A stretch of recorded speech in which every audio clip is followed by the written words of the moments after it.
Imagine a young democracy, full of hope after a devastating war, yet grappling with incredible pressure from every side. It is a story of ambition, despair, and a struggle for survival.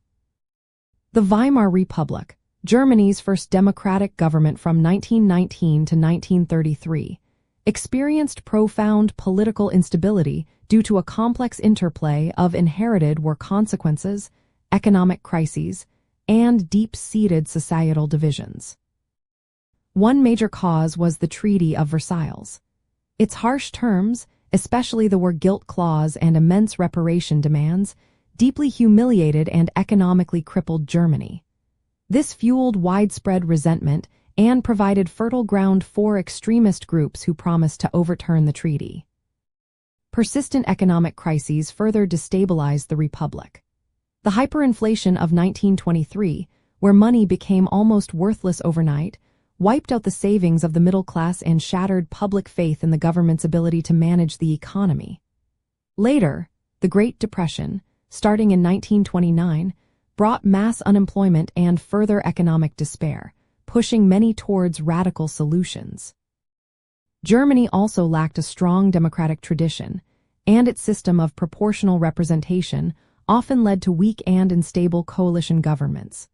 This political fragmentation made effective governance challenging. Simultaneously, both the far left and far right actively sought to overthrow the Republic.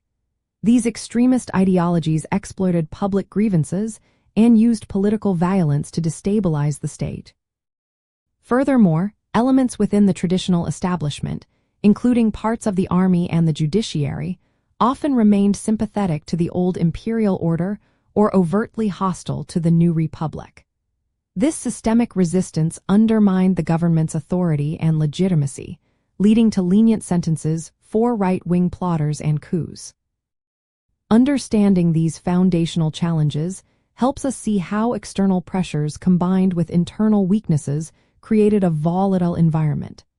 To truly grasp this period, consider how similar factors like economic shocks, lingering national grievances, and powerful anti-democratic forces could affect any nascent democracy.